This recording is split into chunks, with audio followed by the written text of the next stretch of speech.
Hi guys, it's a good afternoon here in Ghana, and it's a privilege to be with you once again as we discuss about our poultry farm business.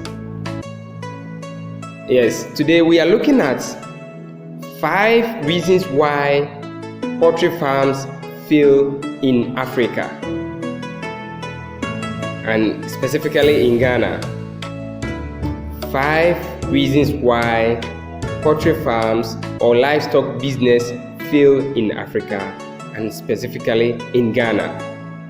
So stay tuned, don't go out there, stay with us and let's discuss this.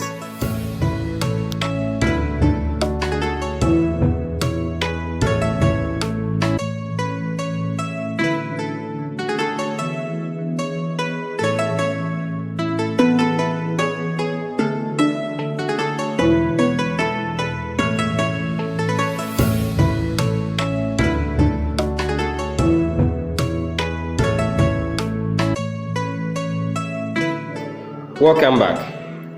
Have you wondered why people venture into poultry farming business, and with time, these businesses are no more in operation? Do you find out why people invest their lifetime savings? People even go for loans to push into poultry farm business, and after some few years, they decide not to continue, and that they are in a rush to quit the business. Yes, so without wasting much time, let's set the ball rolling. Let's find out 5 good reasons why poultry farm businesses fail or collapse in Africa. First of all, the first point is that there is the lack of quality chicks. Lack of quality day-old chicks. Sometimes when you visit online trade platforms such as Gigi, Tonaton.com and other platforms, you realize that people are really in search of incubators to buy. When you sit on Facebook or you visit social media platforms, you realize that people are looking for incubators to buy. Ask yourself, what are they going to do with these incubators? It's either this person is into the business of selling day-old chicks to farmers and wants to devise means of hatching his own chicks so that he can sell to farmers and pretend he actually imported them. I have a critical experience. I have experienced it. I've seen someone selling locally hatched chicks to a farmer at the price of an imported one. Or this person looking for the incubator is a poultry farmer himself or herself and wants to cut down costs. And so this time round, he wants to hatch the day-old chicks all by himself or herself. Now the question here is that, are you qualified enough? Do you have the technical know-how to hatch quality day-old chicks? It is not just about hatching the chicks. No way. The hatching is the business of the incubator. It's never your business. But then after the hatching, even the processes to go through to hatch them will need people who are professional enough to do so. So if you decide to hatch the day-old chicks all by yourself, or you buy it from someone who wants to defraud you, someone who wants to cut costs and then earn more on your order by supplying you with the chicks that he has hatched himself, then you should know that you are in for failure. The firms or companies that are into the hatching business or the hatchery companies, these companies are being regulated by the appropriate authorities to supply quality chicks that meet the international standards or the local standards, and to make sure that they are of high quality. They've employed the right professionals to do this business, and so leave the hatching business to them to do it, and also make sure that you open your eyes when you're making any order for day-old chicks. So the first point is that if you do not go in for quality day-old chicks, with time your business will collapse. These low standard chicks, one, are not resilient to diseases. They are so vulnerable, they easily die. Two, they are not able to produce enough even if you are able to raise them to maturity. Three, most of them are not able to lay for a very long period. After 6 months, you realize that their production begins to dim, their production begins to come down. In a year's time, you are no more getting any more profit from them. So the first point is that there is a lack of quality day-old chicks. Point two, frequent outbreak of diseases. Frequent outbreak of diseases. The poultry farm business would really thrive or do well when the farmer is able to minimize the recurrence of diseases on the farm. As a poultry farmer, if you are unable to put in place the right mechanisms to make sure that pathogens or bacteria or viruses are prevented from entering the farm, then what it means is that you are entertaining disease-causing agents which are surely going to cause diseases to your birds. And when diseases break out on your farm, trust me, you are not going to have it easy. You are likely going to lose some of your birds. Those that will survive may not be able to be healthy enough to even produce the eggs that you want from them. As a poultry farmer, there are two most important measures to put in place to make sure that you avoid regular outbreak of diseases. The first one has to do with vaccination. There are certain diseases that must be vaccinated against. Typical example is Newcastle disease, fowlpox, gumboro. These diseases, when they enter your farm, you are likely going to lose almost all your birds. So to prevent these diseases from breaking out on your farm, you have to vaccinate against them. The next point is to make sure that you put in place what we call biosecurity measures. And they are nothing but the natural or the use of chemicals to prevent, or it even encompasses all the strategies and the measures to make sure that you prevent pathogens from entering your farmhouse. So the second point is that we should prevent the outbreak of diseases. The outbreak of diseases will surely make you fail.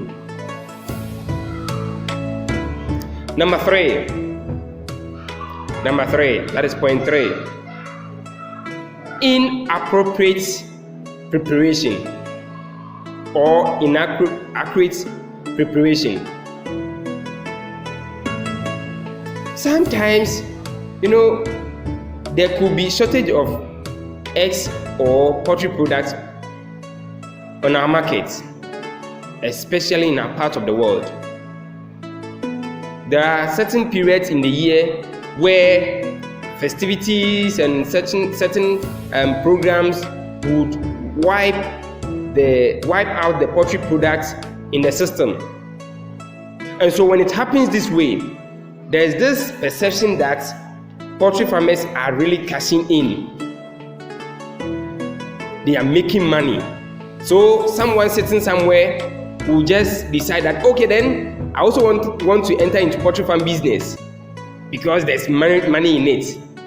So all of a sudden, with no qualification, with no knowledge, with no research, with poor preparation, they just look for money somewhere, put up the poultry building structure, and will not even ask the farmers around, or will not even ask the right people for information, and all of a sudden they enter into a poultry farm business. Now, if this is the reason why you entered into the poultry farm business, then surely you have nowhere to go. You have nowhere to go. Before you enter into the poultry farm business, make sure that you have acquired the right knowledge. That is, if you are doing it all by yourself, or you have employed the right person who can really take care of the farm and the birds. As time goes on, upgrade yourself, do more research, ask questions, upgrade your knowledge on the poultry farm business. Try to find out the current trends, the most current strategies to take care of your birds. So if you enter into the poultry farm business without the right or accurate preparation, then your poultry farm will collapse. You are not ready to do the business. Point 4.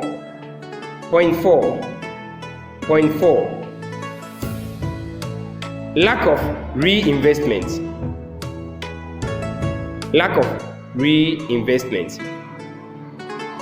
Some people solely depend on their poultry farms. It is not wrong to do that. Sometimes you have actually invested your last peswa into the poultry farm business, and luckily enough, it is successful and you are cashing in. This is not wrong. However, if you think that you are going to drain the poultry farm by spending every profit that comes out of the business, then surely you are not ready to be in business for long. Every business needs reinvestment. Normally we call it plowback profit. Whatever profits you gain from the business, at least set a percentage that will be reinvested or put back into the business for the sake of sustainability. Yes, so that your business will continue to survive even when prices are increasing or times are changing. But if you are the type who is always taking out the profit elsewhere, spending it on yourself and your family, keeping it somewhere, sometimes some people even save the profit without bringing it back into the business. Ask yourself, when the birds retire, when they stop laying, how are you going to buy new birds? Someone will say that, okay, I will sell the old birds for that purpose. Do you think that after selling the old birds, it will be enough to pick new birds and also take care of them till they start laying? So if there is lack of reinvestment into your business will surely fade out with time. The final point 5, and with this I'm so passionate about it. I'm so passionate about this point. Point 5, over-reliance on middlemen and middlewomen. Over-reliance on middlemen and middlewomen. The middlemen who come to our farms and pretend to be doing us a favor by buying our products are the very people who are in actual sense collapsing our business. When they come to the farm and they are buying the eggs, they are buying the matured chicks or the matured hens, they behave like, oh, there are other people or other farmers who can sell to us at a lower rate. It's a lie. Why is it that they didn't go to those people if they knew that they could get what they want at lower prices?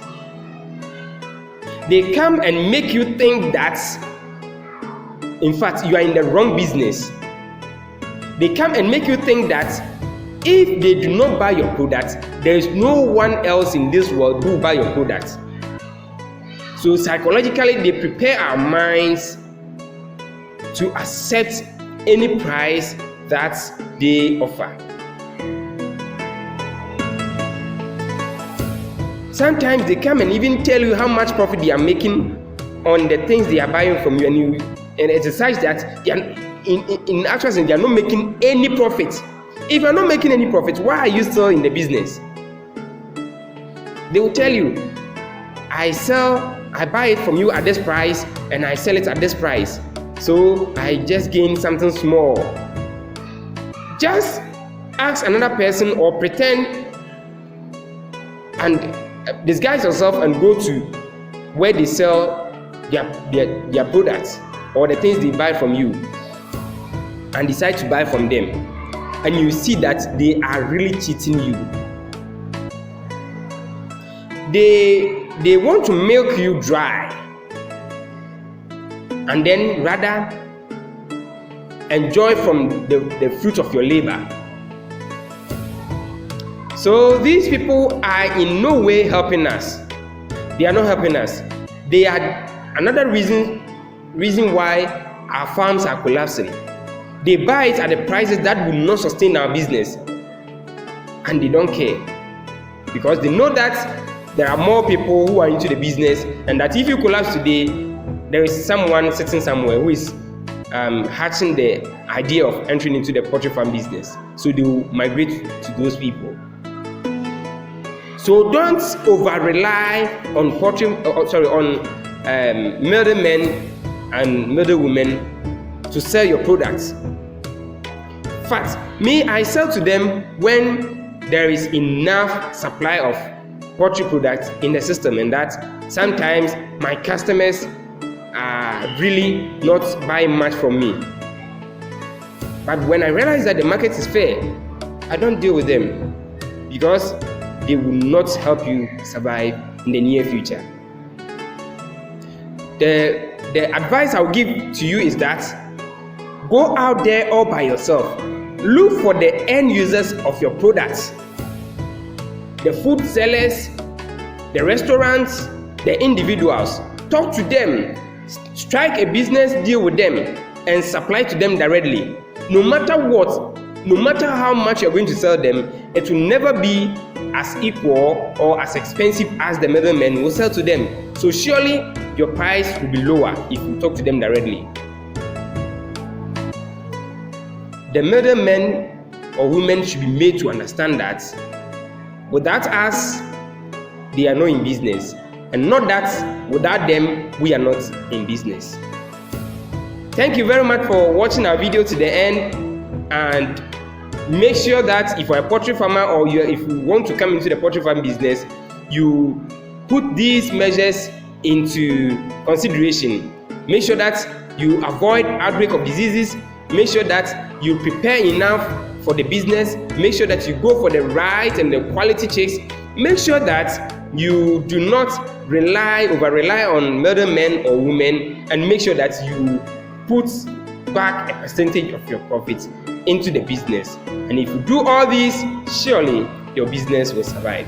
Please like our videos, subscribe to the channel if you're a first timer, or if you haven't done so, and then pass comments on our videos. Thank you very much, and until we meet, it's a bye-bye.